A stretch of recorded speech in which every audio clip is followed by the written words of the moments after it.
நேயர்கள் அனைவரையும் ஜெயா பிளஸ் தொலைக்காட்சியினுடைய ஏன் என்ற கேள்வி விவாத நிகழ்ச்சிக்காக நான் உங்கள் அனைவரையும் வரவேற்கிறேன். தோழர்களை, இன்றைக்கு நாம் பேச போகிறது அதிமுகவினுடைய பொதுச் செயலாளர் சசிகலா அம்மா அவர்களுடைய தமிழக அரசுக்கான வேண்டுதல் மட்டுமல்ல, இன்றைய அவர் பங்கு பெற்ற கூட்டத்தில் அதற்கு பின்னால் நடந்த நிகழ்வுகள், பத்திரிகை பேட்டி.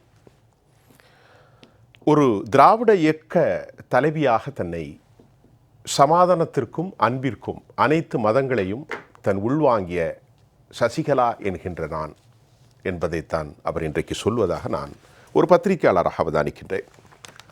கிறிஸ்துமஸ் விழாவிற்கு சென்றிருந்த அவர்கள் எல்லா மதங்களையும், எல்லா மாச்சரியங்கள், விழாக்கள், பண்பாடுகள் அனைத்தையும் உள்வாங்கி உங்களில் ஒருவன், நான் பிறப்பால் ஒரு சமூகத்தில் இருந்தாலும் அனைவருக்குமானவள் என்கின்ற செய்தியை அவர் ஒத்துமற்ற தமிழ் மக்களுக்கல்ல, உலக தமிழ் மக்கள் அனைவருக்குமாக அவர் பகிர்ந்திருக்கிறார். முதலில் கிறிஸ்துமஸ் வாழ்த்துக்கள் அவர் சிறப்பாக கூறியிருக்கிறார். இரண்டாவதாக, அவர்கள் பேசுவது பொய்யை வாயால் வடைசுடும் திமுக. வாயால் மட்டும் நிறுத்திட மாட்டாங்க, எழுத்துப்பூர்வமாக கொடுப்பதிலும் வல்லமை நிறைந்தவர்கள். அப்படி அவர் சொல்லியிருக்கிறார். சசிகலா என்கின்ற நான் சொல்கின்ற கருத்தை போகிற பேச்சில் போகிற போக்கில் பேசுவோர் அல்ல. கடந்த காலத்தில் என் அன்பு சகோதரியோடு பயணித்த நான் அரச நிர்வாகங்களை உன்னிப்பாக கவனித்தவள். எப்படியெல்லாம் ஒவ்வொரு காரியங்களும் நடக்கும் என்பதை ஆணித்தரமாக அப்பழுக்கற்று அணிந்திருக்கிறேன். ஆக என்னை கடந்து சென்று தெரியாதவர்கள் போல திமுகவர்கள் செல்வதை நான் அவதானிக்கின்றேன். எனக்கு அவர்கள் பதில் சொல்லி ஆக வேண்டும் என்று அழுத்தம் திருத்தமாக கழக பொதுச் செயலாளர் அவர்கள் தன் கருத்தை வைத்திருக்கிறார். அது மட்டுமல்லாமல் தேர்தல் காலங்களில் அவர்கள் நடக்கிற முறையும், பாதிக்கப்பட்ட மக்களுக்கான நிவாரணத்தை கொடுக்காமல் ஈரோடு போன்ற இடங்களில் தமிழக முதல்வர் செல்வது போன்ற மோசமான நிலைப்பாடுகளை சுட்டிக்காட்டிய அவர், அது மட்டுமல்லாமல் திருநெல்வேலியில் நடந்த படுகொலைகள், பெண்களின் பாதுகாப்பு குறித்தெல்லாம் ஏராளமாக பேசியிருக்கிறார். 2026 குறித்து நீங்கள் கேள்வி கேட்க வேண்டாம். ஒன்று மட்டும் எனக்கு தெரியும், நிச்சயமாக நான் நல்லதை நினைப்பவன், நிச்சயமாக நான் நல்லதை நடக்கும் என்று நம்புகின்றவன். அதே அடிப்படையில் 2026 அம்மாவின் ஆட்சி நிச்சயம் வரும் என்பதை மட்டும் நான் இந்த நேரத்தில் பகிர்ந்து கொள்கிறேன். தோழர்களே, இதனூடாக இந்த நிகழ்ச்சியை நாம் எடுத்துச் செல்கிறோம். நம்மோடு கலந்து கொள்கிறார் அஇஅதிமுகவின் சார்பில் மரியாதைக்குரிய வழக்கறிஞர் ஐயா இளந்தமிழ் ஆர்வலன் அவர்களை நான் வரவேற்கிறேன். சார் வாங்க. வணக்கம். திராவிட இயக்க கருத்தியல் திரு துரை கருணா அவர்களை நான் வரவேற்கிறேன். பொருளாதார நிபுணர் தோழர் சுப்பிரமணியன் அவர்கள், இவர்களோடு மூத்த பத்திரிகையாளர் திரு ராமன். இளந்தமிழ் சார் வணக்கம். அம்மாவுடைய இந்த கருத்து, கடன் வேலை வாய்ப்பின்மை கிடைக்காத நிவாரணம், அம்மாவின் திட்ட பெயர்கள் மாற்றும் விளம்பர அரசு, இத்தலைமையில் நான் சுருக்கமாக சொன்னதை உங்களின் பார்வையில். இன்றைக்கு அனைத்து இந்திய அண்ணா திராவிட முன்னேற்ற கழகத்தின் பொதுச் செயலாளர் புரட்சி தாய் சின்னம்மா அவர்கள் ஒரு திராவிட இயக்கத்தின் உண்மையான தலைவியாக மதச்சார்பற்ற தன்மையை உயர்த்தி பிடிக்கின்ற வகையில் நீங்கள் குறிப்பிட்டதைப் போலவே அனைத்து மத பண்டிகைகளுக்கும் தன்னுடைய வாழ்த்துக்களை தெரிவித்துக் கொண்டு கழக தோழர்கள், நிர்வாகிகள், எல்லா சமுதாயத்தை சார்ந்த மக்களையும் ஒன்றிணைத்து அந்த பண்டிகைகளை அவர்களோடு ஒருவராக நின்று அந்த பண்டிகைகளை கொண்டாடுகின்ற வழக்கத்தை நாம் பார்க்கிறோம். அதே போலவே இன்னைக்கு புரட்சி தாய் சின்னம்மா அவர்கள் கிறிஸ்துமஸ் பண்டிகையை கொண்டாடி அந்த ஆதரவற்ற முதியவர்களுக்கெல்லாம் உணவை கொடுத்துட்டு பத்திரிகையாளர்களை சந்தித்த போது ஆணித்தரமாக தன்னுடைய அரசியல் பயணத்துல மேற்கொண்டு வரக்கூடிய அந்த வேலைகளையும், இந்த விளம்பர திராவிட முன்னேற்ற கழகத்தினுடைய அரசு எப்படியெல்லாம் மக்களை ஏமாத்தி கொண்டிருக்கிறது எல்லாம் தெளிவா குறிப்பிட்டிருக்காங்க. அத குறிப்பா மிகுந்த வேதனையோடு அம்மா அவர்கள் குறிப்பிடுவது, இந்த தோழி என்கின்ற ஒரு திட்டத்தை திமுக இன்றைக்கு அறிவித்திருக்கிறது என்று செய்தியாளர்கள் கேட்க, மிகச் சரியாக 2013ஆம் ஆண்டு இதய தெய்வம் புரட்சி தலைவி அம்மா அவர்கள் ஆட்சி காலத்துல இந்த வேலைக்கு செல்லக்கூடிய உழைக்கும் மகளிருக்கான அந்த பாதுகாப்பான மகளிர் விடுதியை அம்மா அவர்கள் அறிவித்தார்கள். அதற்கு பெயர் மாற்றம் செய்து திமுக இப்படி பித்தலாட்டம் செய்து இது அவர்களுடைய திட்டத்தை போல காட்டுவதற்கு முயற்சி செய்கிறார்கள் என்பதை சுட்டிக்காட்டியிருக்காங்க. அதே போல வெள்ள நிவாரணத்தை பொறுத்த அளவுக்கு குறைந்தபட்சம் 5000 ரூபாய் கொடுக்க வேண்டும் என்று அரசு முடிவெடுத்து அரசாணை இருக்கின்ற போது சென்னை பகுதியில் இருக்கக்கூடிய மக்களுக்கு 6000-ம், கடலூர் மற்றும் அந்த டெல்டா மாவட்டங்களிலே பாதிக்கப்பட்ட மக்களுக்கு, கிருஷ்ணகிரி ஊத்தங்கரை பக்கத்துல பாதிக்கப்பட்ட மக்களுக்கு 2000 தருகிறேன் என்று திமுக ஒரு கண்ணில் வெண்ணையும் இன்னொரு கண்ணில் சுண்ணாம்பும் வைக்கின்ற இந்த பாரபட்சமான வேலையை ஏன் செய்கிறது என்பதை அம்மா அவர்கள் மிகுந்த ஒரு சினத்தோடு ஒரு கேள்வியை முன்வைத்திருக்கிறார்கள். தமிழ்நாட்டின் சட்டம் ஒழுங்கு என்பது சீர்கெட்டு போய் ஒரு கேலி கூத்தாக மாறி இன்றைக்கு அனைத்து இந்தியாவுமே தமிழ்நாட்டின் சட்ட ஒழுங்கு நிலைமையை பார்த்து திமுகவினுடைய இந்த மோசமான ஆட்சியை பார்த்து கைகொட்டி சிரிக்கின்ற அளவுக்கு மோசமா இருக்கிறது என்பதை சுட்டிக்காட்டி இருக்கிறார்கள். அது மட்டுமில்ல, மக்களுக்கு தேவையான திட்டங்களுக்கு பணம் செலவழிக்காமல் வெட்டி வேலைகளுக்கெல்லாம் அவர்கள் வேணாத வீண் வேலைகளுக்கு செலவு செய்து இன்றைக்கு தமிழ்நாட்டு அரசாங்கத்தினுடைய கடன் கிட்டத்தட்ட 8.25 லட்சம் கோடி ரூபாய்க்கு உயர்ந்திருக்கிறது. 8,75,000 கோடிக்கு மேல நிதி சுமை, அதாவது கடன் சுமையை ஏற்றி வைத்திருக்கிறார்கள். இந்த பணம் எங்க போச்சு? என்ன திட்டத்தை இவர்கள் மக்களுக்காக புதிதான திட்டத்தை உருவாக்கி இருக்கிறார்கள்? அல்லது இதய தெய்வம் புரட்சி தலைவி அம்மா அவர்கள் இந்த மக்களுக்காக கொடுத்த திட்டங்கள், எந்த திட்டத்தை இவங்க சீராக நடத்தி கொண்டிருக்கிறார்கள் என்பதை பார்க்க வேண்டும். இப்படி ஒட்டுமொத்தமாக மக்களை ஏமாற்றி சுய விளம்பரத்துக்காக தம்பட்டம் அடித்துக் கொள்ளக்கூடிய ஒரு ஆட்சி செய்வதற்கே லாயக்கற்ற அரசாக திமுகவினுடைய இந்த அரசாங்கம், விளம்பர திமுகவினுடைய இந்த மு.க. ஸ்டாலினுடைய திமுக அரசாங்கம் இருக்கிறது என்பதை அம்மா அவர்கள் வேதனையோடு தமிழ்நாட்டு மக்களில் ஒருவராக, அந்த மக்களோடு மக்களாக நின்று ஒரு சரியான எதிர்க்கட்சியாக, திராணி உள்ள எதிர்க்கட்சியாக, ஆளுமை மிக்க தலைவராக உரத்த குரலில தன்னுடைய அந்த கருத்துக்களை எல்லாம் இன்றைக்கு அம்மா அவர்கள் முன்வைத்ததை பார்த்தோம். தமிழ்நாட்டில் வேலையின்மை அதிகமாக இருக்கிறது என்பதை அம்மா அவர்கள் சுட்டி காட்டியிருக்கிறார்கள். வெளிநாடுகளுக்கு போனோம், புதிய திட்டங்களை கொண்டு வந்தோம், இத்தனை லட்சம் கோடிகளுக்கு நாங்கள் ஒப்பந்தம் போட்டு வந்தோம் என்று சொல்லக்கூடிய இந்த திமுக இதுவரைக்கும் புதிய ஆலைகளை உருவாக்குனதாக நமக்கு எந்த விதமான செய்தியும் இல்லை. இத்தனை வேலை வாய்ப்புகளை, புதிய வேலை வாய்ப்புகளை உருவாக்கி இருக்கிறோம் என்பதற்கான எந்த ஆதாரமும் இல்லை. இப்படி எல்லா வகையிலையும் மக்களை ஏமாத்தி, அதாவது அம்மா அவர்கள் குறிப்பிட்டு சொல்லுகிறார்கள் தன்னுடைய செய்தியாளர் சந்திப்புல, திமுக வாயால் சொல்லிவிட்டு போவதில்லை பொய்களை. ரொம்ப துணிச்சலாக மக்களை மிக என்ன சொல்றது, மக்களை முட்டாள்களாக நினைத்து கொண்டு அம்மா அவர்கள் சொல்லி இருக்கிறார். இதற்கெல்லாம் முடிவு கட்டுவதற்கு தமிழ்நாட்டு மக்கள் தயாராகிவிட்டார்கள் என்பதை அஇஅதிமுக பொதுச் செயலாளர் புரட்சி தாய் சின்னம்மா அவர்கள் இன்றைக்கு அவர்களுடைய செய்தியாளர் சந்திப்பிலே சொல்லி இருக்கிறார்கள். சார், இளந்தமிழ் சார், முதல் கட்ட விஷயத்துல நிறைய விஷயத்த கோட் பண்ணிட்டீங்க. இருங்க, நம்ம 2-3 தடவை உங்கள்கிட்ட பேசித்தாகணும். இணைப்பில் இருங்க. தோழர் ராமன், இப்போ சசிகலா அம்மா ரொம்ப முக்கியமான நிறைய விஷயத்த பேசினாங்க. அதில் இந்த கேரளாவிலிருந்து கழிவு சரக்கு வருது ஐயா. நீதிமன்றம் கொற்ற அளவுக்கு என்ன பண்ணுறீங்க? கன்னியாகுமரி, தூத்துக்குடி, தென்காசி, திருநெல்வேலி மாவட்டங்கள்லாம் கழிவுகளை கொண்டு கொட்டப்படுகிறது. ஒன்று.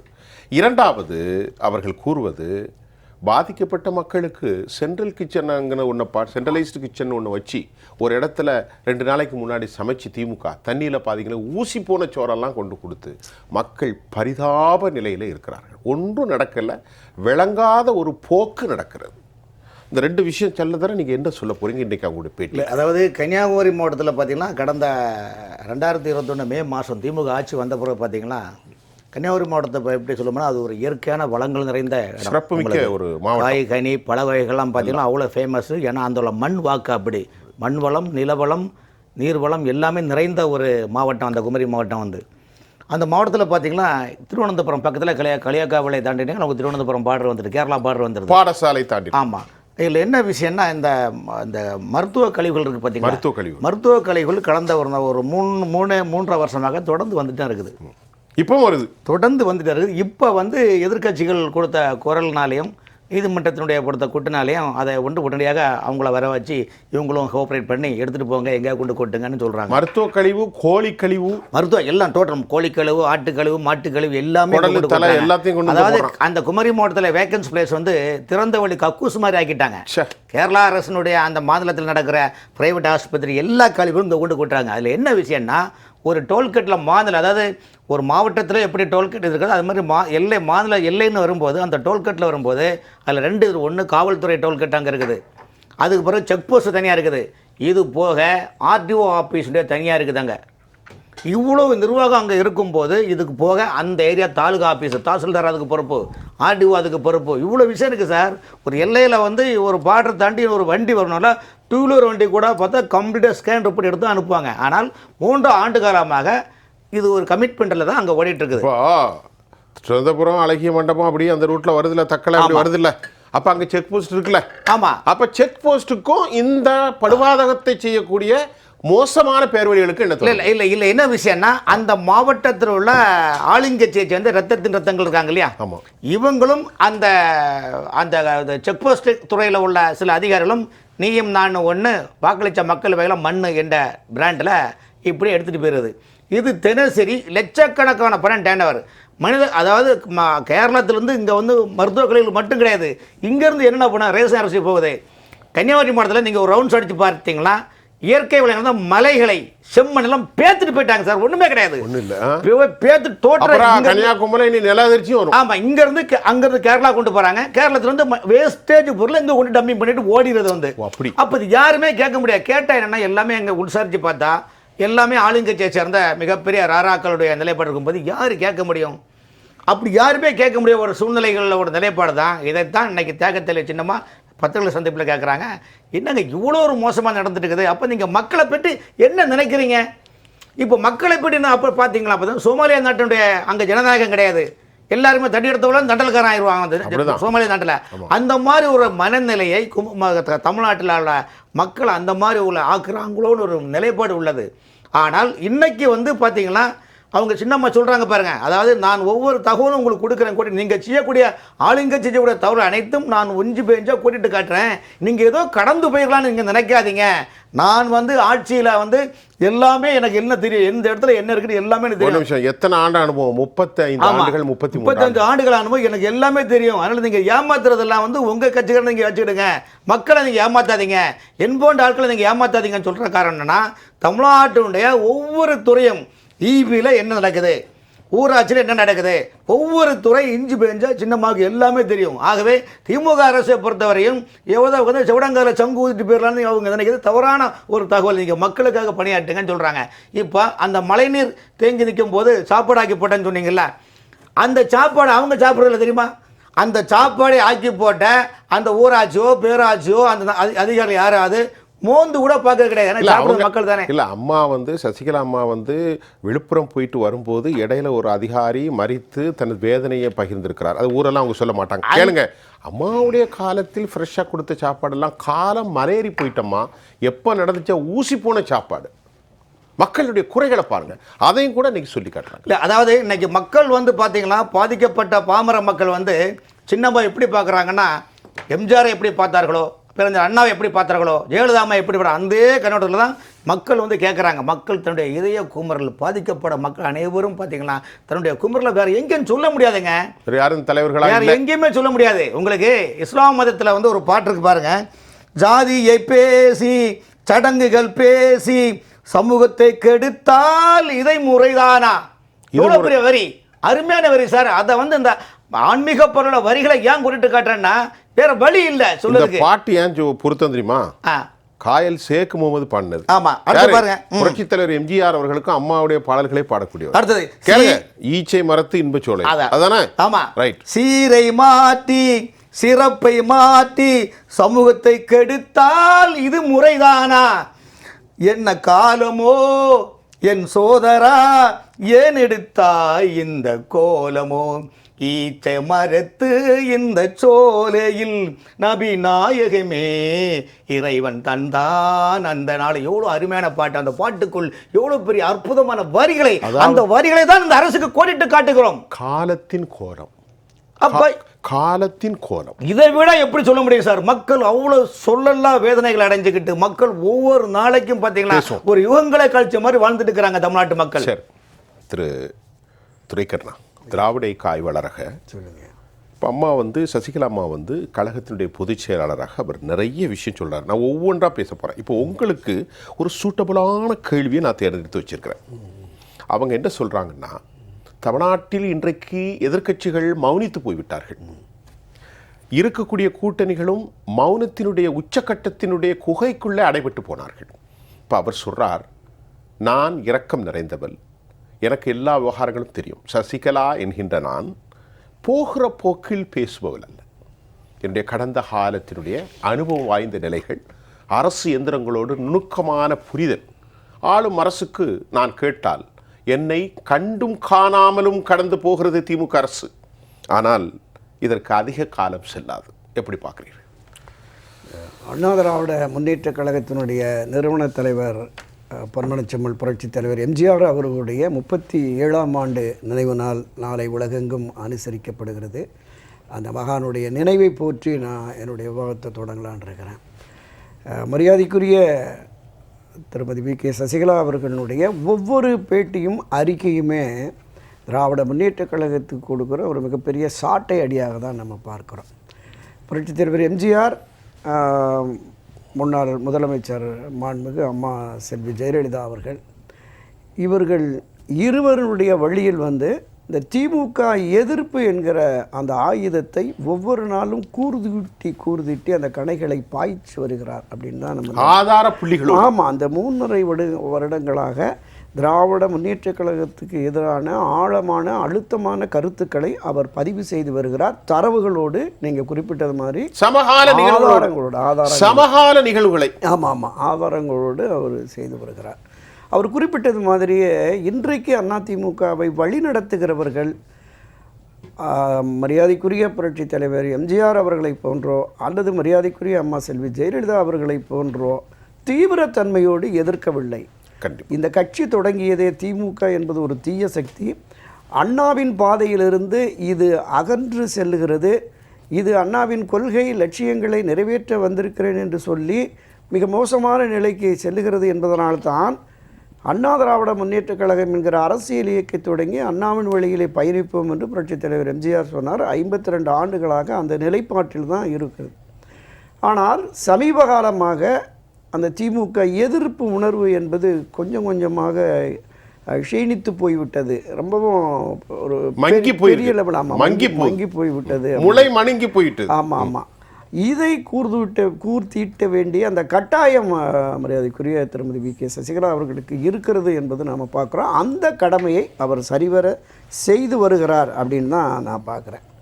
இப்போ திராவிட முன்னேற்ற கழகத்தை பொறுத்தளவில் ஏற்கனவே இருந்த மக்கள் நலத்திட்டங்கள், மரியாதைக்குரிய அம்மா செல்வி ஜெயலலிதா அவர்கள் கொண்டு வந்த பல்வேறு மக்கள் நலத்திட்டங்களை எல்லாமே அதை ரத்து செய்துவிட்டு நீக்கிவிட்டு இவர்கள் புதிய விளம்பர திட்டங்கள் என்கிற வகையிலாக செயல்படுத்தி வருகிறார்கள். மக்களை ஏமாற்றுகிற செயல்தான் இது என்பது தான் அவர்களுடைய குற்றச்சாட்டாக, மரியாதைக்குரிய திருமதி வி.கே. சசிகலா அவருடைய குற்றச்சாட்டாக இருக்கிறது. அரசு இந்த மக்களுக்காக எந்த அரசாங்கம் இருந்தாலும் மக்கள் பயன்பெறத்தக்க நல்ல பல திட்டங்களை கொண்டு வந்தால் அடுத்து ஆட்சிக்கு வருபவர்கள் அந்த திட்டத்தை தொடர்ந்து செயல்படுத்த வேண்டும். அதுதான் மக்கள் விரோதமான, அது மக்களுக்கு எதிரான நிலைப்பாடாக அந்த திட்டங்கள் இருக்குமே என்றால் நிச்சயமாக அதை கைவிடுறதில் எந்த மாற்று கருத்துமே இல்லை. இப்போ உதாரணத்திற்கு இந்த தாலிக்கு தங்க வழங்கு திட்டமாகட்டும், இந்த பணிக்கு செல்லும் பெண்களுக்கு 50% மானியத்தில் இருசக்கர வாகனம் வாங்கிறது, இந்த ஆடு மாடு கோழி வழங்குகிற திட்டம், ஏழை எளிய குடும்பங்களுக்கு ஃபேன் மிக்சி கிரைண்டர் வழங்குறது, இப்படி பல்வேறு விதமான ஒரு சமூக பொருளாதார மாற்றத்தை உருவாக்குவதற்கான பல நல்ல திட்டங்களை எல்லாம் அம்மா கொண்டு வந்தாங்க. அடிக்கடி சட்டப்பேரவையிலும் பொதுவெளிகள்லையும் பேசுவாங்க. கருவறை முதல் கல்லறை வரையிலும் எல்லா மக்களுக்குமான பல்வேறு புதிய நலத்திட்டங்களை இந்த அரசு செயல்படுத்தி வருகிறது என்று மரியாதைக்குரிய அம்மா செல்வி ஜெயலலிதா காலத்தில் பேசுவதை நாம் பார்த்துருக்குறோம். அவரோடு 30-45 ஆண்டு காலமாக பயணித்த காரணத்தினால் பல்வேறு நிர்வாக ரீதியிலான அனுபவங்களை திருமதி வி.கே. சசிகலா பெற்றிருக்கிறார். அந்த அடிப்படையில் தான் அவருடைய கருத்துக்கள் மிக ஆழமாக, அழுத்தமாக, துணிச்சலாக இந்த கருத்துக்களை பதிவு செய்து வருகிறார். அவர் குறிப்பிட்டது போல பிரதான எதிர்க்கட்சி என்கிற அந்தத்தில் இருந்து கொண்டு பெரிய அளவில் விமர்சனங்கள், தாக்குதல்கள் இல்லை. திமுகவுடைய செயல்பாடுகள், திமுக ஆட்சியினருடைய அந்த அவலங்கள், மக்கள் விரோத போக்குகளை துணிச்சலாக ஆர்ப்பாட்டம், போராட்டம், மறியல், உண்ணாவிரதம் என்று பொதுவெளிகளில் நடத்தி தன்னுடைய தீவிர எதிர்ப்புத்தன்மையை செய்யவில்லை என்பது உண்மை. இதை தாண்டி இன்றைக்கு திராவிட முன்னேற்றக் கழகத்தில் இருக்கிற பொது உடைமை கட்சி சிபிஐ, சிபிஎம், காங்கிரஸ் கட்சி, மதிமுக, விசிக, தமுமுக போன்ற கட்சிகள் எல்லாமே இதில் மிகப்பெரிய வேதனை என்னன்னா, பொது உடைமை கட்சிகள் பல மக்கள் விரோத செயல்கள் வருகிற பொழுது, வரி உயர்வு வருகிற பொழுது, மக்களுக்கு எதிரான நிலைப்பாட்டை கடைபிடிக்கிற பொழுது, சட்டம் ஒழுங்கு சீரழிகிற போது அமைதி காக்கிறார்கள். இடதுசாரிகளும் அமைதி காக்கிறார்கள். இந்த அவலம் என்பது நிச்சயமாக ஏற்க முடியாது, ஏற்கக்கூடாது என்பதுதான். கடந்த 3.5 ஆண்டுகளாக நம்ம பார்த்தோம், தமிழகத்தில் இருக்கிற அனைத்து தரப்பினருமே போராட்ட களத்துக்கு வந்துட்டாங்க. நாம் இந்த விவாத களங்கள்லேயே பலமுறை நாம் அதை பதிவு செய்திருக்கிறோம். இப்போ அரசூழியர்கள், ஆசிரியர்கள், மருத்துவர்கள், செவிலியர்கள், மாற்றுத்திறனாளிகள், துப்புரவு தொழிலாளர்கள், விவசாயிகள், மின்வாரிய தொழிலாளர்கள், போக்குவரத்து தொழிலாளர்கள் அனைவருமே போராட்ட களத்துக்கு வந்துட்டாங்க. அரசு கண்டுகொள்வதில்லை. பேச்சுவார்த்தையின் மூலமாக அவர் அழைத்து தீர்வு காணணும் அப்படிங்கிற அந்த நிலைப்பாடும் இல்லை. நீங்கள் எதிர்க்கட்சி தலைவராக இருந்த பொழுது, மரியாதைக்குரிய திரு மு.க. ஸ்டாலின் அவர்கள், இன்றைய முதலமைச்சர், அன்றைய தினம் எதிர்க்கட்சி தலைவராக இருந்த பொழுது என்ன வாக்குறுதிகள் கொடுத்தாரோ, அவர் தேர்தல் அறிக்கையில் என்னவெல்லாம் செய்வோம் என்று சொன்னாரோ அதை குறைந்தபட்சம் நீங்கள் அளித்த வாக்குறுதிகளில் ஒரு 50-60% நிறைவேற்றுங்கள் அப்படிங்கிறது தான் பொதுமக்களுடைய கோரிக்கை, மற்ற போராட்ட களத்தினர்களுடைய கோரிக்கை. இந்த கோரிக்கைகளை செவிமடுக்காமல் கடந்து போகிறார்கள் அப்படிங்கிறது தான் வேதனையாக இருக்குது. இப்போ உதாரணத்துக்கு நம்ம அடிக்கடி இந்த அரங்கத்தில் பதிவு பண்ணியிருக்கோம். இந்த கொரோனா காலத்தில் மக்களின் உயிரை காப்பதற்காக அந்த மருத்துவர்கள் போராடி ஒரு 11 மருத்துவர்கள் இறந்தே போயிட்டாங்க. அவர்களுக்கு குடும்பத்திற்கு எந்த உதவியும் இல்லை. அப்போ இந்த விவேகானந்தம் என்ன ஒரு நடுத்தர குடும்பத்தை சேர்ந்த ஒரு மருத்துவர் இறந்து அவருடைய மனைவி திவ்யா 2.5-3 வருஷமாக போராடுறாங்க, என் குடும்பம் வறுமையில் இருக்கு கொடுக்கணும்னு. இதில் என்னென்னா ஒரு மிக வேதனைக்குரிய விஷயம் என்னென்னா, கடந்த வாரத்துக்கு முதல்ல அந்த 2 நாள் திங்கள் செவ்வாய் 2 நாள் சட்டப்பேரவை நடந்தபோது திருமதி வானதி சீனிவாஸ் அவர்கள், பாஜகவை சேர்ந்தவர், சட்டப்பேரவையில் சொல்கிறார், அந்த மருத்துவர் குடும்ப வறுமையில் இருக்குது, அவங்க சிரமத்தில் இருக்கிறாங்க, கருணை அடிப்படையில் உடனடியாக அந்த மனைவிக்கு மருத்துவ பணிகள் வழங்கணும் அப்படின்னு சொல்கிறாங்க. மக்கள் நல்வாழ்வுத்துறை அமைச்சர் விஷயம் தெரியாமல் பேசாதீங்க, அந்த அவர் மருத்துவருக்கு 2 குடும்பம் இருக்குது, 2 மனைவி இருக்குது, அவங்க போராடுறாங்க, அதை தாண்டி அவங்க அம்மா கேட்குறாங்க அப்படின்னு சொல்லிட்டு அந்த குடும்பத்தின் மீதே ஒரு அவதூறு பரப்புற மாதிரி. ஆமாம், அவருடைய மனைவி பத்திரிகையாளர் முன்னாடியே சொல்கிறாங்க, எதுவுமே அப்படி இல்லை, நான் ஒருவத்தில் மட்டுமே மனைவி, என்னுடைய குழந்தைகள் இருக்கிறதுன்னு. இதை தாண்டி அந்த மருத்துவர் விவேகானந்தனுடைய அப்பா சொல்கிறார், 40 ஆண்டுகளாக திராவிட முன்னேற்றக் கழகத்தினுடைய உறுப்பினராக, தீவிர உறுப்பினராக இருந்து பயணிக்கிறேன், என் மகனுடைய சாவுக்கு ஏதாவது தீர்வு கிடைக்கும், எப்படியாவது அந்த குடும்பத்திற்கு வேலை கிடைத்து வாழ்வாதாரம் ஓரளவுக்கு சீராகும் என்று கருதி இருந்த நிலையில் எங்கள் குடும்பத்திற்கே அவமானத்தையும், பெருத்த அவமானத்தையும், வேதனையும் தேடித்தரக்கூடிய அளவிற்கு மக்கள் நல்வாழ்வுத்துறை அமைச்சர் பேசியிருக்கிறான்னு வேதனையை பதிவு பண்ணுறாங்க. அப்போ இது போன்ற செயல் திசை மாற்றும் செயல் என்பது. இன்னொன்று, திரு கருணாநிதி கொண்டு வந்த அரசாணையை ரத்து செய்துவிட்டு, நீங்கள் மரியாதைக்குரிய அம்மா செல்வி ஜெயலலிதா அவர்கள் கொண்டு வந்த திட்டங்களை ரத்து செய்கிறதுங்கிறது ஒரு புறம், அது ஒரு அரசியல் ரீதியான மாறுபாடாக இருக்கலாம். ஆனால் முன்னாள் மறைந்த முதலமைச்சர் திரு கருணாநிதி அவர்கள் கொண்டு வந்த அரசாணையே நீக்கிவிட்டு இவங்க புதிய திசையில் பயணிக்கிறார்கள் என்கிற போது மக்களுடைய நம்பிக்கையை கொஞ்சம் கொஞ்சமாக அவர்கள் இழந்து விட்டார்கள். அந்த இழப்பிற்கு ஒரு சரியான தீர்வு நிச்சயம் கிடைக்கும் என்பதுதான் திருமதி வி.கே. சசிகலா அவர்களுடைய அந்த நேர்காணல், அந்த பேட்டியினுடைய சாராம்சமாக நான் பார்க்குறேன். நம்மோடு தற்போது பொருளாதார நிபுணர், ஆடிட்டர் திரு சுப்பிரமணியன் அவர்கள் இணைகிறார். சார் வாங்க. வணக்கம். இன்றைக்கு அம்மையார் சசிகலா அவர்கள் நிறைய பேசினாங்க, நாங்கள் ஒன்றாக பேசுகிறோம். உங்களுக்கு பொருத்தமான ஒரு கேள்வி, அரசாங்கத்தினுடைய செலவுகளை பற்றி சொல்கிறார்.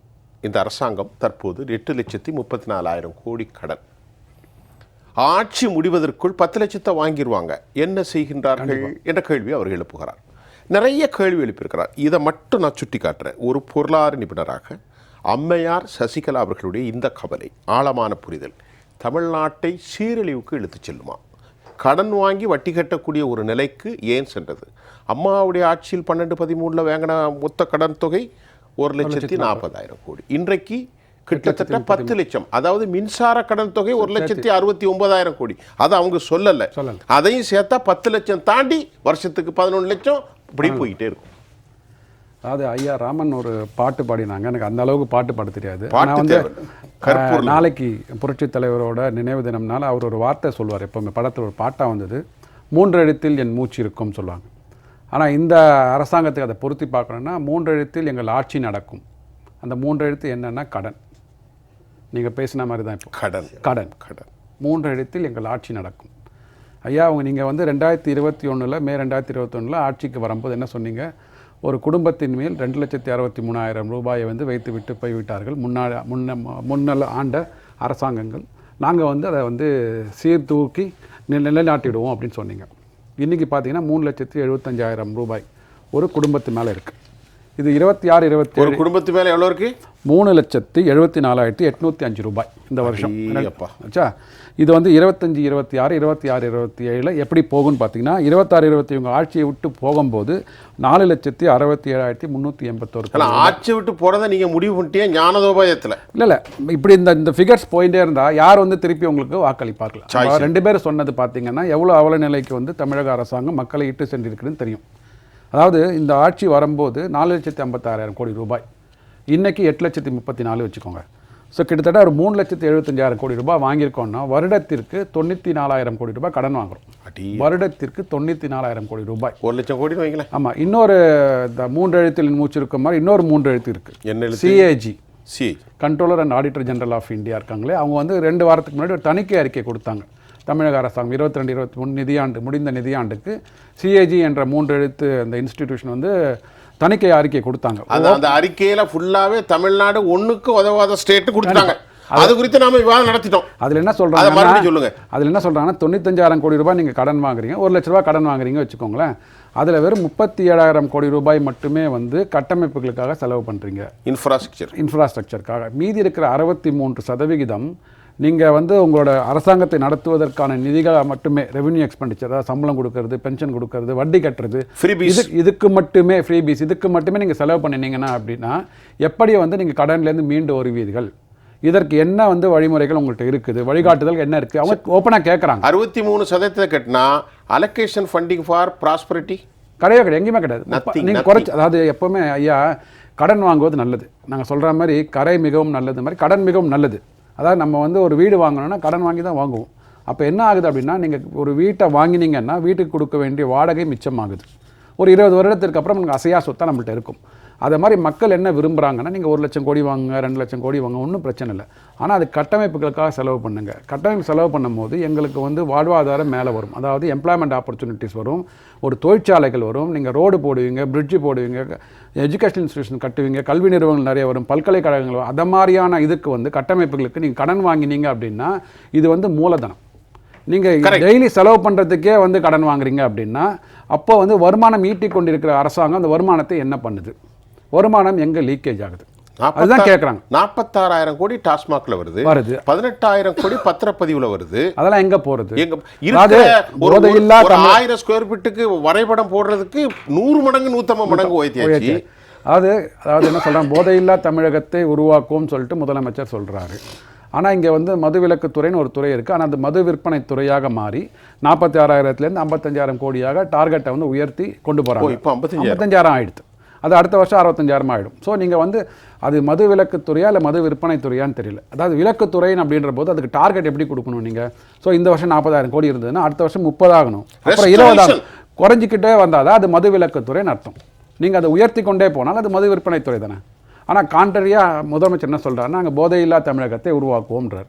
இது எப்படி இந்த முன்னுக்கு பின் முரணாக இருக்குது? அதைத்தான் அம்மா சொன்னாங்களே, சசிகலாமே என்ன சொல்கிறாங்க, பொய் சொல்கிறது மட்டும் இல்லையா, அழகாக எழுதி கொடுப்பாங்க. அவங்க ஸ்டேட்மெண்ட்டை இன்றைக்கி ஃபர்ஸ்ட்லேயே அப்படி தான் இருந்துச்சு. பொய்யை வாயால் சொல்கிறது இல்லை, ரெக்கார்டு பூர்வமாக எழுதி கொடுப்பாங்க. இன்னொன்று, அதாவது இப்போது நீங்கள் எப்படி வருமானம் லீக் ஆகுதுன்னு சொல்லிட்டு அந்த சிஏஜி ரிப்போர்ட்டை படித்து பார்த்தீங்கனாலே தெரியும். ஒன்றுமே இல்லைங்க, இப்போ வந்து மத்திய அரசாங்கம் தான் உங்களுக்கு வரி கொடுக்கல, நிதி கொடுக்கல, வஞ்சிக்கிறாங்கன்னு சொல்கிறீங்க இல்லையா? போக்குவரத்து துறை யார்கிட்ட இருக்குது? மாநில அரசாங்கத்தில் இருக்கா? போக்குவரத்து துறையில் நானும் நீங்கள் பஸ்ஸில் போகிறோன்னா அதில் வந்து டிக்கெட் வாங்குகிறோம். டிக்கெட் வாங்கும்போது அதில் வந்து ஒரு பர்சன்டேஜ் வந்து செஸ்ஸுன்ற ஒரு வரிக்கு போகிறது, ரைட்டுங்களா? செஸ்ஸோட டெஃபினேஷன் என்னென்னா, எதற்காக நம்ம வாங்குகிறோமோ அந்த அரசாங்கம் நம்மள்ட்ட வசூலிக்குதோ அந்த செலவுக்கு வந்து அவங்க செலவு பண்ணணுன்றது தான் இருக்குது. அப்படி இருக்கும்போது இதில் வந்து அந்த விபத்துகளை தடுப்பதற்குமான ஒரு செஸ் இருக்குங்க. அதில் வந்து ஒரு குறிப்பிட்ட சதவீதம் நம்ம நம்ம டிக்கெட் வாங்குகிறோம்ல, 20 ரூபா 30 ரூபான்னு வாங்குகிறோம் பார்த்தீங்களா, அதில் அங்கே போகிறது. ஸோ அது மூலமாக வந்து வசூலிக்கப்பட்ட தொகை மார்ச் 22-23 அந்த நிதியாண்டில் பார்த்தீங்கன்னா 555 கோடி ரூபாய்.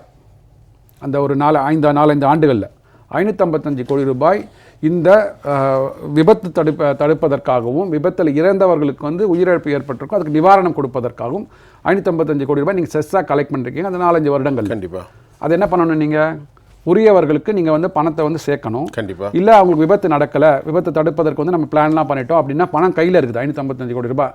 அந்த பணம் அங்கே பேங்க் அக்கௌண்ட்டில் தானே இருக்கணும். பேங்க் அக்கௌண்ட்டில் இருந்தது வெறும் 62 கோடி ரூபாய்.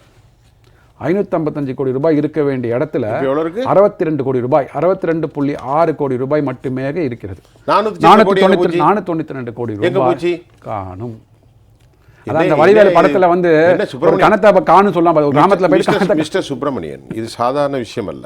இல்ல இதுல அரசுக்கு ஒரு ஆடிட்டரா கேட்கிறேன். இந்த 442 கோடி வேறு திட்டங்களுக்கு மடைமாற்றப்பட்டதாக அறிக்கைகள் உண்டா? இல்ல வேறு திட்டங்களுக்கு மடைமாற்றம் செய்தாலாவது பரவாயில்லைங்க. இருக்குதா? இல்ல அது மாதிரி அறிக்கையில் எதுவும் சொல்லலை. அதுக்கு பதிலளிக்க வேண்டியது தமிழக அரசாங்கம். நான் என்ன சொல்றேன், திட்டங்களுக்காவது போனாலாவது மக்களுக்காவது போய் சேரும். அது திட்டங்களுக்கு போகாம ரெவென்யூ லீக்கேஜ் ஆயிருந்தது அப்படின்னா வீணாக பணம் வந்து விரயம். அதாவது நம்ம வந்து பஸ்ல போறோம், சொல்றத பார்த்தா எலக்ட்ரிசிட்டி கிரிடர்கள்லாம் சரியில்லாம லீக்கேஜ் ஆகுது. அதே மாதிரி பணம் லீக்கேஜ் ஆகிறது. நம்ம ஒரு குறிப்பிட்ட தொகைக்காக ஒரு குறிப்பிட்ட பர்பஸ்க்காக நம்ம வந்து அந்த தொகையை கொடுக்குறோம். 20 ரூபாய் டிக்கெட் வாங்குறோம், 30 ரூபா டிக்கெட் வாங்குறோம், அதுலேருந்து ஒரு சதவிகிதம் எடுத்து வச்சுக்கிறாங்க. அப்போ அந்த விபத்து நேரிட்டால் அதில் யார் உயிரிழக்கிறாங்களோ அவங்களுக்கு பணம் கொடுக்குறாங்க. விபத்துகளை தடுக்க வேண்டும், அதற்காக செலவு பண்ணணும். இந்த மாதிரியான பர்பஸ் இருக்கும்போது அதற்கு செலவிடாமல் இல்லை அது செலவு பண்ணலை அப்படின்னா நல்லது. அந்த செலவு வர வேண்டாம், நமக்கு விபத்து ஏற்பட வேண்டாம். அப்போ அந்த பணத்தை டெபாசிட்டில் வச்சுருக்கணும் இல்லைங்களா? அரசாங்கம் வந்து ஒரு கருவூலத்தில் வச்சுருக்கணும் இல்லையா? அந்த பணம் 62 கோடி ரூபாய் தானே இருக்குது. மீது 492 கோடி எங்கே காணாமல் போச்சு? இதற்கு பதிலளிக்க வேண்டும். இது வந்து எதிர்க்கட்சி போன கதையை விட மோசமான கதையா இருக்கு. ஆமா, இது வந்து ரொம்ப முக்கியம். அப்படி இருங்க, ரொம்ப அதிர்ச்சியா இருக்கு சுப்பிரமணியன் சார். நிறைய சார், இளந்தமிழ் சார் நீங்க சொல்லுங்க சார். கேள்வி கேட்பதற்கு வாயடைத்து போய் நிக்கிறேன். சொல்லுங்க ஐயா. நான் நம்முடைய பொருளாதார நிபுணர் திரு சுப்பிரமணியன் அவர்கள் குறிப்பிட்டதை போல ஒரு அரசு வந்து கடன் வாங்குவதற்கு வந்து அவங்களுக்கு மத்திய அரசாங்கம் வந்து ஒரு நிர்ணயம் கொடுத்திருக்கு. உங்களுக்கு இவ்வளவு வருவாய் இருக்கிறது என்று சொன்னால் இவ்வளவு கடன் தொகை பெற்றுக்கொள்ளலாம் என்ற அனுமதி இருக்கு. ஆனால் அப்படி பெறப்படுகின்ற கடன் என்னத்துக்காக செலவு செய்யப்படுகிறது? அவர் சொன்ன மாதிரி கேபிட்டல் எக்ஸ்பெண்டிச்சராக இருந்தால் அது வரவேற்க தகுந்தது. இன்னும் நீங்க 10 லட்சம் கோடி கடன் வாங்கி வைத்தாலும் அதுல வந்து தவறு கிடையாது. ஏன்னா அது அசெட். நாளைக்கு அது வந்து வேற ஒரு விதமான வருவாயை இந்த அரசாங்கத்தினுடைய கருவூலத்திற்கு கொடுக்கும்.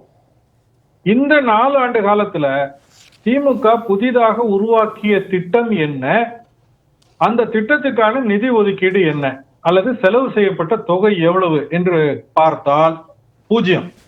புது திட்டம்னு எதுவுமே கிடையாது.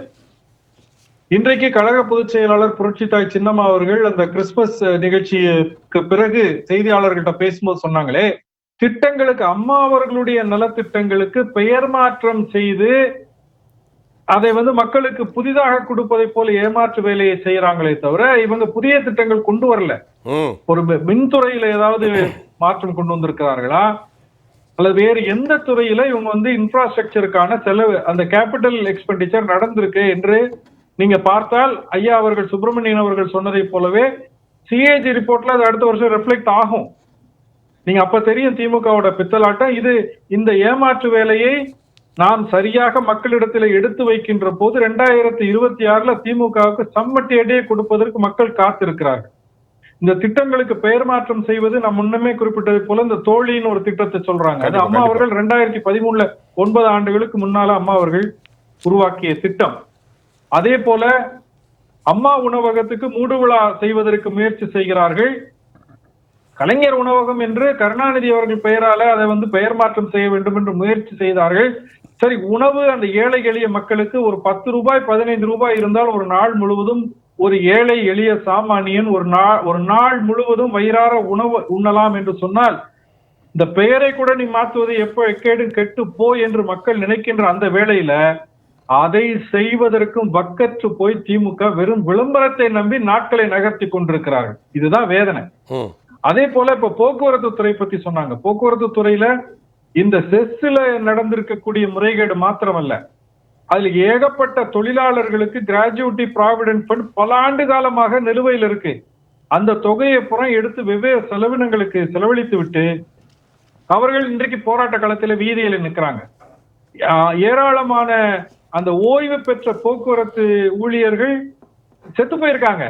அவங்க அந்த கிராஜுவிட்டி ப்ராவிடென்ட் ஃபண்ட் ரிட்டையர்மெண்ட் பெனிஃபிட்டை வாங்கி கொண்டு ஒரு அமைதியான வாழ்க்கையை வாழ்வதற்கு வழி இல்லாம திக்கற்ற இடத்துல திமுக நிறுத்தி வச்சிருக்கு.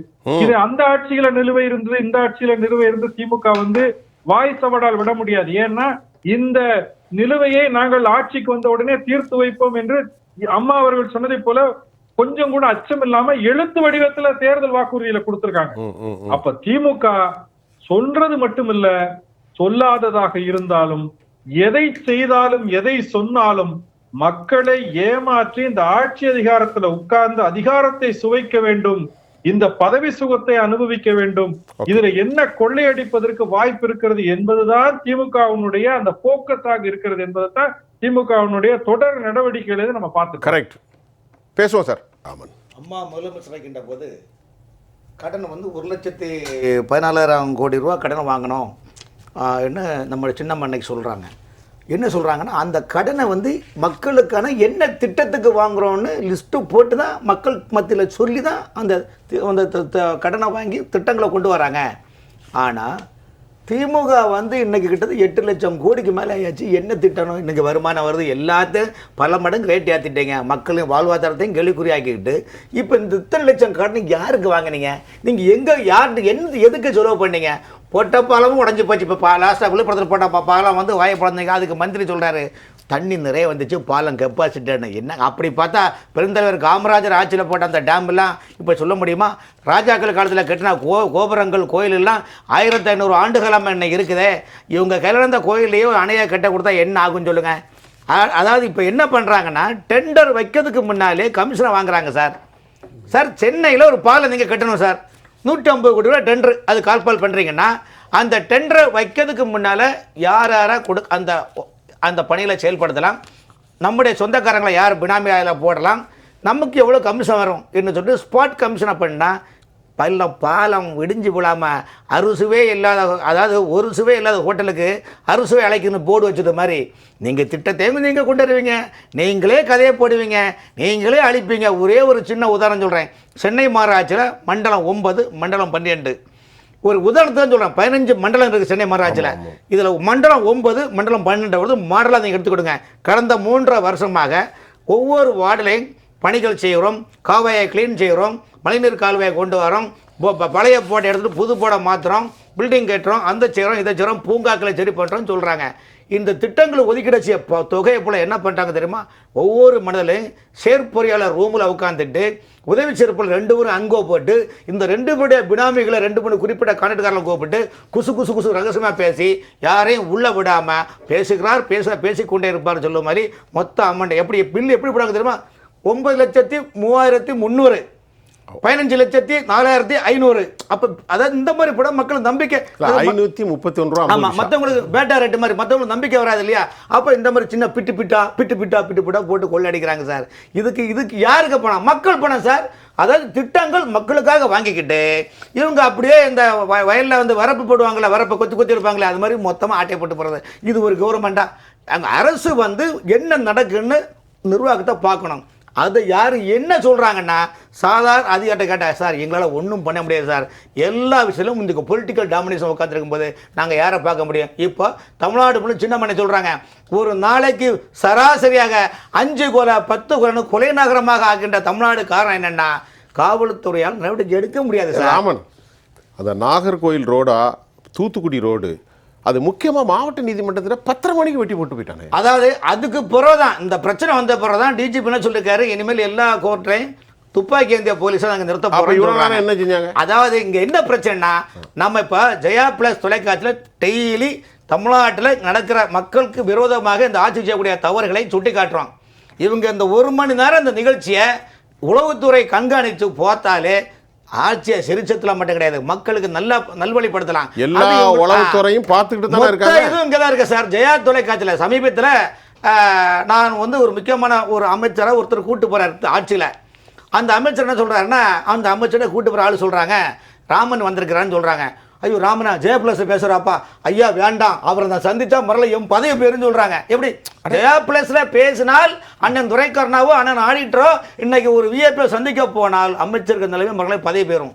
இது நிலைமை. அப்படி என்றால் ஜெயபிளஸை பார்க்கவும் செய்கிறாங்க, என்ன பேசுறாங்கன்னு செய்கிறவும் செய்கிறாங்க. ஆனால் சின்னம்மா பேசிட்டாங்களே, ஐயோ இப்படிலாம் ஒரு ட்ராமா நடிக்கிறாங்க பாருங்க. சின்னம்மா சொன்னோம்னா அவங்களுக்கு பக்கம் நடிக்குது. அதான் சின்னம்மான்னு சொன்னாங்களே. நான் சொல்கிறதெல்லாம் நீங்கள் தாண்டி போகிறேன்னு நினைக்காதீங்க, இதையும் கடந்து ஓடிலாம் நினைக்காதீங்க. எனக்கு எல்லா அரசு அனுபவங்களும் ஆட்சி அதிகாரம் எல்லாம் எனக்கு தெரியும். நீங்கள் மக்களை ஏமாற்றாதீங்க, துரோகம் பண்ணாதீங்க. மக்கள் உங்களை நம்பி ஓட்டு போட்டாங்க, அந்த ஓட்டுக்கான பிரதிபலனுக்காக நல்லது செய்யுங்கன்னு சொல்கிறாங்களே, இது கூட உங்களுக்கு செய்யாட்டா என்ன அர்த்தமாகும்? அப்படி காரணம் என்ன? அனைத்து துறை ஊழல் கொள்ளை என்ன வேணாலும், அதாவது இன்னைக்கு மக்களுக்கு பசிப்பட்டினி, வேலைவாய்ப்பு கிடையாது. ஆனால் எங்கே பார்த்தாலும் போதைப் பொருளும் மதுபான கடை நிறைந்து ஆகாயம் மேலே பாதாளம் கீழே உள்ள நிலைப்பாடு. இவ்வளோ நிலைப்பாடு நான் எங்கே போய் சொல்ல முடியும்னு சொல்லுங்கள். இருங்க, நிறைவு கருத்தா. அதாவது இப்போது ஒரு குடும்பம் இருந்தானா குடும்பத்தில் உள்ள மனைவி இல்லை கணவன் பிள்ளைகள் அவங்களுக்குலாம் நீங்கள் வாழ்வாதாரத்துக்கு கண்டிப்பாக பணம் கொடுப்போம், கடனை உடனே வாங்கி பணம் கொடுப்போம். ஸோ அது மாதிரி என்னாச்சு, இந்த ஜிஎஸ்டி வந்ததுக்கப்புறம் ஜிஎஸ்டி காம்பன்சேஷன் சேர்த்து மத்திய அரசாங்கம் கொடுத்தாங்க. அதில் ஸ்டேட் ஃபினான்ஸ் கமிஷன், அதாவது மாநில இது நிதிக்குழு அவர்கள் போட்ட ஒரு ஷரத்தில் என்ன பணம் மேலேருந்து வருகிறதோ அதில் 10% லோக்கல் பாடிஸ், உள்ளூராட்சி இதுங்களுக்கு கொடுக்கணும், அமைப்புகளுக்கு கொடுக்கணும்னு சொல்லிட்டு கையெழுத்து போட்டிருக்காங்க. ஸ்டேட் ஃபினான்ஸ் கமிஷன் இது சென்ட்ரல்லேருந்து கொடுக்கல இதெல்லாம் அக்ரிமெண்ட்லாம். ஸோ அப்படி பண்ணினவங்க கிட்டத்தட்ட ஒரு 48,000 கோடி ரூபாய் காம்பன்சேஷன் செஸ்ஸாக இங்கே நமக்கு கொடுத்துருக்காங்க, சென்னைக்கு தமிழ்நாடுக்கு கொடுத்துருக்காங்க. அதில் ஒரு 4,800 கோடி ரூபாய் நீங்கள் லோக்கல் பாடிஸ் கொடுக்கணும் இல்லையா? ஏன்னா அவங்களுக்கும் வருமான வரி இழப்பு ஏற்பட்டிருக்கும், ஜிஎஸ்டினால் இழப்பு ஏற்பட்டதுனால 4,800 கோடி ரூபாய் கொடுக்க வேண்டும் என்பது இது ஷரத்தில் போட்டது. அதில் ஒரு பைசா கூட கொடுக்கல. அதாவது இந்த சிஏஜி ரிப்போர்ட்டில் சொல்கிறாங்க, லோக்கல் பாடிஸ்க்கு நீங்கள் மேலேருந்து வந்த பணத்தை ஒரு பணம் கூட நீங்கள் கொடுக்கல. அப்போ அந்த பணம்லாம் எங்கே போச்சு? என்ன கணக்கு நீங்கள் சொல்கிற பார்த்தா? அதுதான் சொல்கிறேன். இப்போ ரெவென்யூ இந்த லீக்கேஜ் 555 491 ரூபா தான் இருக்குது, 62 கோடி இருக்குது, மீதி பணம் எங்கே போச்சு? மீதி பணம் எங்கே போச்சு? போக்குவரத்து துறை சேர்ந்து 7,800 கோடி ரூபா கொடுக்காம பல பேர் தற்கொலை. 3,000 கோடி ஐயா சொன்ன மாதிரி, துரைக்கண்ணா ஐயா சொன்ன மாதிரி இந்த ஓய்வூதியம் பெற்றிருக்காங்க பார்த்தீங்களா, அவங்களுக்கு அந்த டிஏலாம் இன்க்ரீஸே ஆகலை கடந்த ஒரு 8-10 வருஷமாக. ஸோ அதுக்கு ஒரு 3,000 கோடி ரூபாய் இருந்தால் தான் எங்களால் இன்க்ரீஸே பண்ண முடியும் அப்படின்றான். அலவன்ஸ்க்கு டிஆர்எஸ் அலவன்ஸ் இன்க்ரீஸ் பண்ணணும், அதுக்கு 3,000 கோடி ரூபாய் இல்லை. ஸோ போக்குவரத்து துறையாக இருக்கட்டும், இல்லை டான்கட்கோ மின்சார வாரியமாக இருக்கட்டும், மின்சார வாரியம் ஒவ்வொரு ஜூலை பிறந்தாலும் ஒரு 5-10% உங்களுக்கு மின்சார வரி உயர்ந்து கொண்டே இருக்கிறது இல்லைங்களா? ஜூலை 22, ஜூலை 23, ஜூலை 24, ஜூலை 25 வருஷம் ஜூலை மாதம் கேட்டால் மத்திய அரசாங்கம் எங்களை உயர்த்த சொல்லிட்டாங்க. உதய திட்டம் ஆட்டையை போடுறான். பணம் யாருக்கு வருது சார்? அவங்க மத்திய அரசாங்கம் சொல்லிட்டாங்க சார், பரவாயில்ல, ஒரு 10 ரூபாய் ஒரு யூனிட்டுக்கு வருது அப்படின்னா அதில் 12 ரூபாய் ஏற்றிருக்கு, 2 ரூபாய் எக்ஸ்ட்ரா வருதுன்னா அந்த 2 ரூபாய் யாருக்கு போகுது? இதில் ஜிஎஸ்டி கிடையாது, இதில் சென்ட்ரல் எக்ஸைஸ் கிடையாது, வேறு எந்த டேக்ஸ் கிடையாது. என்ன electricity tax is fully earned by state revenue. It's only state revenue. Only state revenue. Electricity tax நமக்கு தானே வருது சார், மின்சார வரி நம்மளோட தானே சார். ஆமாம். அப்போ அந்த பணம்லாம் எங்கே போகுது? அது மீண்டும் திருப்பி காட்டலையா? காட்டியுமே இப்போ நீங்கள் ஒரு டெண்டர் கொடுக்குறீங்க, ஐயா சொன்ன மாதிரி தான் டெண்டர் கொடுக்குறீங்க அப்படின்னா டெண்டருக்கு ஒரு 100 ரூபாய் இல்லை 200 ரூபா தான் விலை இருக்குன்னா அது 250 ரூபா 220 கூட்டி கொடுத்தீங்க அப்படின்னா அந்த பணம் அப்படி தானே உங்களுக்கு மடைமாற்றம் செய்யப்படும். அப்படி தானே மடைமாற்றம் செய்யப்படும். அதாவது ஒன்று நீங்கள் டெண்டரை உயர்த்தி கொடுக்கறது, இல்லை டெண்டருக்கு உண்டான பொருளை தரம் குறைச்சி வாங்கினீங்க அப்படின்னா நிறைய பொருளை வாங்க வேண்டியதாக இருக்கும், நிர்பந்திக்கப்படுவீர்கள். ஸோ அந்த எஃபிஷியன்சி போயிடும். ஸோ இதன் மூலமாக தான் சொல்லலாம் ஆப்ரேஷனல் எஃபிஷியன்சி இல்லை இந்த ஃபினான்ஷியல் எஃபிஷியன்சி இல்லை. இதனால தான் தமிழக நிதி நிலைமை இந்த அளவுக்கு பாதிக்கப்பட்டிருக்கிறது. ஐயா, இந்த நிதி மேலாண்மைக்குன்னு தேசிய அளவில் சர்வதேச அளவில் புகழ்பெற்ற நிபுணர்கள்லாம் நியமித்தாங்க. இந்த குழு தவிர கிட்டத்தட்ட ஒரு 28-30 குழு போட்டாங்க. அந்த குழு தான் இந்த ஆட்சியை சீரான திசையில், அதுதான் இப்போ நம்ம கேள்வியாக இருக்குது, ஒரு சீரான திசையில் ஆட்சியை. ஆமாம், அப்படிலாம் இங்கிலீஷ் பேர்லாம் சொன்னாங்களா? ஒரு சீரான திசையில் இந்த அரசை கொண்டு செலுத்துவதற்கு இந்த அறிவுஜீவிகள் குழு எங்களுக்கு துணையாக இருக்கும் அப்படிங்கிற மாதிரி சொல்லுதான். இப்போ அந்த ரிட்டையர்டு ஐஏஎஸ் திருப்புகழ் தலைமையில் கூட இந்த நீர் மேலாண்மைக்காக ஒரு குழு, இது மாதிரியான குழுக்கள் போட்டோம். இந்த குழுக்களுடைய செயல்பாடு என்ன அறிக்கை கொடுத்தாங்க, என்ன செயல்படுத்தியிருக்கோம் அப்படின்னு தெரியல. அமைச்சர்களை தாண்டி இவர்களுடைய ஆலோசனை எதுவுமே எடுபடலைங்கிறது தான் இப்போ நமக்கு தெரிகிறது. அது என்னென்னா, இப்போ ஐயா சொன்ன மாதிரி இந்த ஓய்வூதியதாரர்களுக்கான பணப்பயன்கள் கிடைக்காம பல பேர் போராடுறாங்க. இந்த ஓய்வூதிய பணப்பயன் கிடைச்சாதான் குழந்தைகளுடைய கல்வி செலவு, திருமண செலவு வரணும். குறிப்பாக இந்த தமிழ்நாடு குடிநீர் வடிகால் வாரியம் இந்த வாரியத்தில் வேலை செய்து பல கூட்டு குடிநீர் திட்டங்களை இரவு பகல் பாராமல் முடித்து கொடுத்த அவங்க எல்லாமே இந்த 3 வருஷமாக எங்களுடைய பணம் பயன் கிடைக்கல அப்படின்னு போராடுகிற நிலை தான் இருக்குது. பணியில் இருப்பவர்களும் போராடுகிறார்கள், ஓய்வூதியம் பெறுவர்களும் போராடுகிறார்கள். எல்லா இடத்துலையும் போராட்டம். இப்போ ஒரு கேள்வி, ஆமாம், சசிகலா அம்மாவுடைய கேள்வி இந்த நிகழ்ச்சியில் நிறைய நேரத்தை கருதி நிச்சயமா 2026 அம்மாவுடைய ஆட்சி வரும். ஆனால் எப்படி வரும்னு நீ கேள்வி கேட்கக்கூடாது. என்னுடைய செயல்கள் எனது பணி சீரிய ஒன்று, நான் மிகச்சிறந்த நன்மையை நாடியே செய்து வருகிறேன். இல்லை இதில் நாம் முக்கியமாக கவனிக்க வேண்டியது இதுதான் இப்போ தேவையா இருக்கு. நாம் முக்கியமாக கவனிக்க வேண்டியது, மீண்டும் 7வது முறையாகவும் ஆட்சி அமைக்க தயாராகிட்டோன்னு 1.5 வருஷத்துக்கு முன்னாடியே களத்தில் இறங்கிட்டாங்க. 324 தொகுதிகளுக்கும் பொறுப்பாளர்கள், இவர்களை கண்காணிக்க மாவட்ட குழு, தொகுதிக்குழு, மாநில குழு, அமைச்சர் குழுன்னு போட்டாங்க. இவர்களுக்கு எல்லாமே பாக்கெட் மணியும் கொடுத்து அனுப்பிச்சிட்டாங்க. அப்போ இங்கே அண்ணா திராவிட முன்னேற்ற கழகம் பலகீனமான நிலையில் இருக்கிறது. இவர்கள் ஒன்றிணைய மாட்டார்கள். இந்த ஒன்றிணையாத சூழலில் வலுவான கூட்டணி அமையாது. எனவே வெற்றியை எளிதில் பெற்றுவிடலாம் அப்படிங்கிற கருத்தாக்கம் திமுகவுக்கு இருக்குது.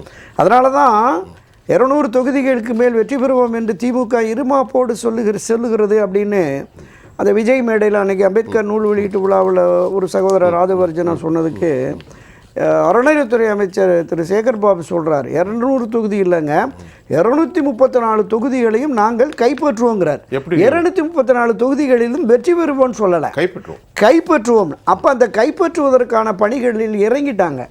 இப்போ நமக்கு மக்களுடைய எதிர்ப்பு இருக்குது. நம்ம தொடக்கத்தில் சொன்னது மாதிரி பல்வேறு பிரிவினரும் போராட்ட களத்தில் பொதுமக்களுமே எதிர்ப்பு நிலையில் இருக்காங்க.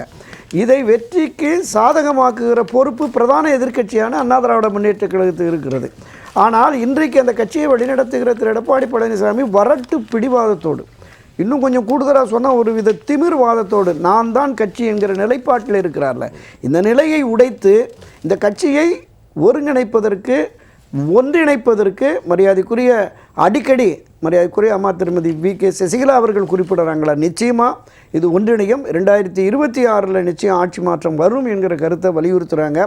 அதற்கான முன்முயற்சி நிச்சயமாக எடுக்கணும். சூசகம் மட்டுமல்ல, ஆழ்ந்த திட்டமான நம்பிக்கை அதில் வெளிப்பட்டுச்சு. நான் பார்த்தேன். நிச்சயமா சூசகமான கருத்தல்ல, ஆழ்ந்த திட்டமான நம்பிக்கை அதில் இருந்தது, வெளிப்பட்டிருக்கிறது.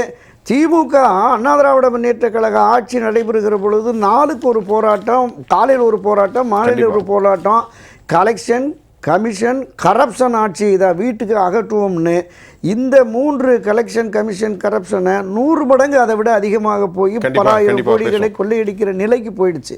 இதற்கு மாறுதல் வேண்டுமென்றால் அண்ணா திராவிட முன்னேற்ற கழகம் ஆகப்பெரிய அரசியல் கட்சி என்பதை நிரூபிக்கின்ற வகையில் ஒன்றிணைந்து அது வெற்றி பாதையை நோக்கி பயணிக்க வேண்டும் என்பதுதான் பொதுமக்கள் விருப்பம். அண்ணா திராவிட முன்னேற்ற கழகத்தில் பயணிக்கிற விருப்பம்.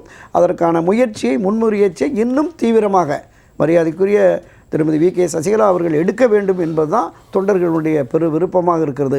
நிறைவேறுமா? காலம் பதில் சொல்லும். இளந்தமிழ் சார், ஒரு நிமிடத்தில் மற்றொரு வாய்ப்பு உங்களுக்கு சுருக்கமாக இந்த நிகழ்ச்சியினுடைய. இந்த ஆண்டு முடிய போகிறது, இடர்பாடுகள் எல்லாம் அகலப் போகிறது, புத்தாண்டு பிறக்க போகிறது, புதிய ஒளி பாய்ச்சப்பட போகிறது, புரட்சி தாய் சின்னம்மா அவர்கள் வலிமை பெற போகிறார்கள், தமிழகத்திற்கு புதிய வழி பிறக்க போகிறது. இதுதான் முத்தாய்ப்பான கருத்து. நம்பிக்கையோடு இருப்போம், விரைவில் நல்ல செய்தி வரும். சிறப்பு. நேயர்களே, ஒரு தமிழ்நாட்டுக்கு உண்மையிலே நீங்க போய் கேளுங்க, யார்கிட்டையாவது இந்த திராவிட முன்னேற்ற கழக ஆட்சியை பற்றி சாமானிய மக்களிடத்தில் கேட்டால் மிகப்பெரிய வெறுப்பு வார்த்தைகள் இன்றைக்கு தமிழ்நாட்டில் பல்வேறு மக்களிடத்திலே வந்ததுக்கு காரணம் நம்முடைய சகோதரர்கள் இன்றைக்கு ஒவ்வொரு துறை சார்ந்தும் அதிமுகவுடைய பொதுச் செயலாளர் திருமதி சசிகலா அம்மா அவர்கள் மக்கள் நலன் சார்ந்து இன்றைக்கு ஒவ்வொரு துறை சார்ந்தும் பேசினார்கள். அவற்றை நாங்கள் இந்த 55 நிமிடத்தில் ஆவணப்படுத்தியிருக்கிறோம். என்னெல்லாம் துறைகள்லாம் கடந்த காலங்களில் சிறப்பாக இருந்தது இன்றைக்கு சீரழிக்கப்பட்டிருக்கிறதே என்பதைத்தான் பொருளாதார நிபுணர்களிடத்திலும் திராவிட இயக்க ஆய்வாளர்களிடத்திலும் அதே போன்று அதிமுகவை சேர்ந்த வழக்கறிஞரிடத்திலும் திரு ராமனிடத்திலும் நாம் கேட்டோம். ஒவ்வொரு துறைகளும் கவலைகள் மட்டுமே மிஞ்சி இருக்கின்றது. அதே சமயம் இளந்தமிழ் சொன்னதை போன்று புத்துணர்ச்சி பெற்ற புதிய ஆண்டில் அதிமுக எழுச்சி பெறும் என்கின்ற வரலாற்றையும் பார்க்கின்றோம். சர்வதேச அரசில் பல பஸ்ரல் ஆசாத்துக்கள் இடத்தை காலி செய்து ஓடியிருக்கிறார்கள். மக்களின் விருப்பம் போல் கடாஃபிகளோ பஸ்ரல் ஆசாத்துக்களோ நிலைபெறுத்தி இருக்க முடியாது. இது வரலாற்று உண்மையும் சர்வதேசத்தினுடைய அரசியல் தன்மையமாக இருக்கிறது. அப்படி ஒரு நிலை தமிழ்நாட்டுக்கு வரக்கூடாது என்பது நம்முடைய பார்வை. நிச்சயமாக இந்த நிகழ்ச்சியில் நம்மோடு கலந்து கொண்ட அனைத்து தோழர்களுக்கும் உளப்பூர்வமான நன்றி தெரிவித்துக் கொள்கிறேன். நேர்களே, மீண்டும் மற்றொரு களத்தில் நான் உங்களை சந்திக்கின்றேன். அதுவரை உங்கள் அனைவரிடமிருந்தும் நான் உங்கள் சுஃபியான். ஜெயா பிளஸ் தொலைக்காட்சிக்காக மீண்டும் நாளை சந்திப்போம். நன்றி.